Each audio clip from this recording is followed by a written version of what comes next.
پھر میں اللہ تعالیٰ کے سامنے جا کے یہ نہیں کہہ سکتا یا اللہ جو میں نے آپ کی راہ میں دیا تھا وہ کدھر ہے. اللہ تعالیٰ کہیں گے تم نے خود ہی کہہ دیا کہ تم نے ان کی مدد کی.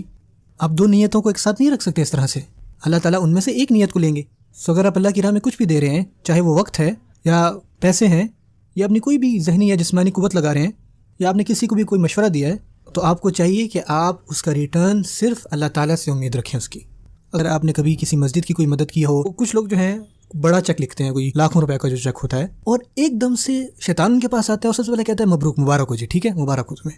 پھر وہ آگے اس کو کہتے ہیں کہ تم کیوں نہیں ان کو مشورہ دیتے کہ جو اس کارپیٹ کا کلر ہے وہ تم چینج کر دو، کیونکہ تم نے اتنا بڑا چیک لکھ کے دیا ہے، تمہاری بات کی کوئی تو وقت ہونی چاہیے. سب جاتے ہیں اور آپ جا کہتے ہیں کہ اس کا لال رنگ کر دیں کارپیٹ کا، اور آپ یہ امید رکھتے ہو کہ جو آپ کی سجیشن ہے، آپ کی بات ہے، اس کی بہت زیادہ قدر ہونی چاہیے، بہت زیادہ قدر و قیمت ہونی چاہیے. اور ایسا پتہ کیوں ہوتا ہے؟ کیونکہ آپ نے پیسے دیے.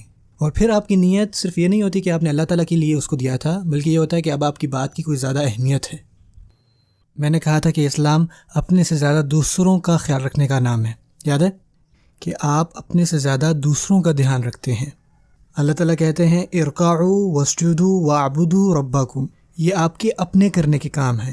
رکوع کریں، سجدہ کریں، اللہ تعالیٰ کی عبادت کریں. پھر انہوں نے کہا کہ وفعلوا الخیر، خیر کے کام کرو. خیر کے کام سے کس کی مدد ہوتی ہے؟ دوسروں کی. یعنی اگر آپ کو واقعی میں فلاح پانی ہے تو آپ کو دوسروں کی مدد کرنی چاہیے. لعلکم تفلحون، تاکہ تم لوگ فلاح پا جاؤ. اس کا یہ مطلب ہے کہ جب آپ دوسروں کے ساتھ خیر کرتے ہیں تو آپ دوسروں کے ساتھ نہیں کرتے بلکہ اپنے ساتھ کرتے ہیں. ہمارے جتنے بھی ایسے کام ہیں جو ہم دوسروں کی مدد کرتے ہیں، دوسروں کے کام آتے ہیں، کوششیں ہیں، وہ بیسیکلی ہمارے اپنے لیے ہی بہتر ہیں.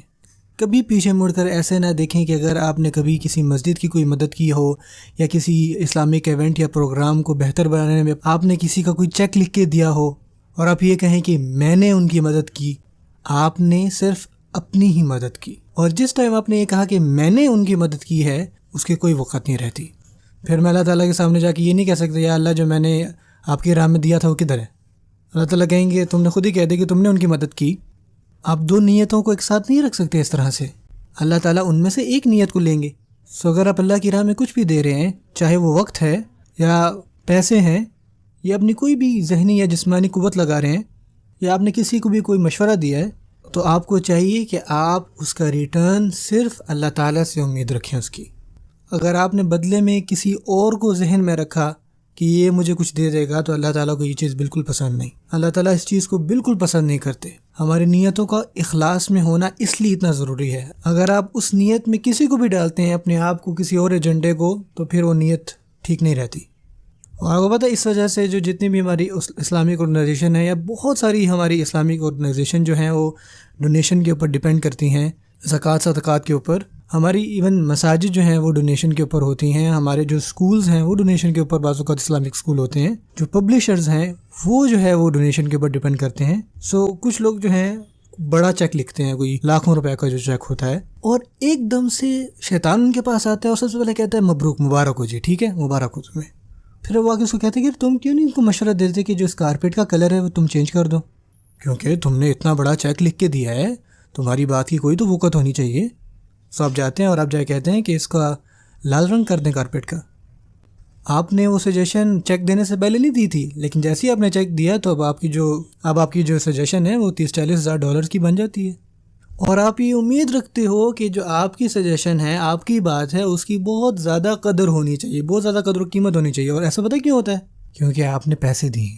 اور پھر آپ کی نیت صرف یہ نہیں ہوتی کہ آپ نے اللہ تعالیٰ کے لیے اس کو دیا تھا، بلکہ یہ ہوتا ہے کہ اب آپ کی بات کی کوئی زیادہ اہمیت ہے، اور اس صدقے سے پھر آپ کو وہی ملے گا، صرف وہی. کیا اتنا کافی ہے؟ اس سے پہلے کہ آپ اپنے صدقات کو ضائع کریں، چاہے وہ کوئی بھی کاز ہو، چاہے وہ کسی بھی چیز میں آپ اللہ تعالیٰ کی صدقات دینا چاہ رہے ہوں، کبھی بھی اپنے صدقات کو اپنی امیدوں کے ساتھ مت باندھیں. اگر آپ کسی چیز کی امید رکھنا چاہتے ہیں تو اللہ سے امید رکھیں بس. پرسنلی جب میں کوئی چیک لکھتا ہوں، جب بھی کوئی چیک لکھتا ہوں، تو میں اس کے اوپر ایک عبارت لکھتا ہوں which is ما نقص مال عبد من صدقۃ. مال جو ہے وہ کبھی بھی صدقہ دینے سے کم نہیں ہوتا. اور میں اپنے آپ کو یہ ریمائنڈ کرواتا ہوں کہ میں صدقہ کیوں دے رہا ہوں، اور میں اصل میں یہ سوچتا ہوں کہ یہ جو ہے میں اپنے آخرہ کے اکاؤنٹ میں ڈال رہا ہوں. اور میں اپنے آپ کو یہ ریمائنڈ کرواتا ہوں کہ یہ چیزیں مجھے تب کام آئیں گی جب میں مٹی میں جا چکا ہوں گا. اگر آپ ابھی کسی سے امید رکھیں گے تو پھر آپ کو بعد میں کچھ بھی نہیں ملنے والا. اللہ تعالیٰ ہمیں جو عمل کرنے کی توفیق عطا فرمائے.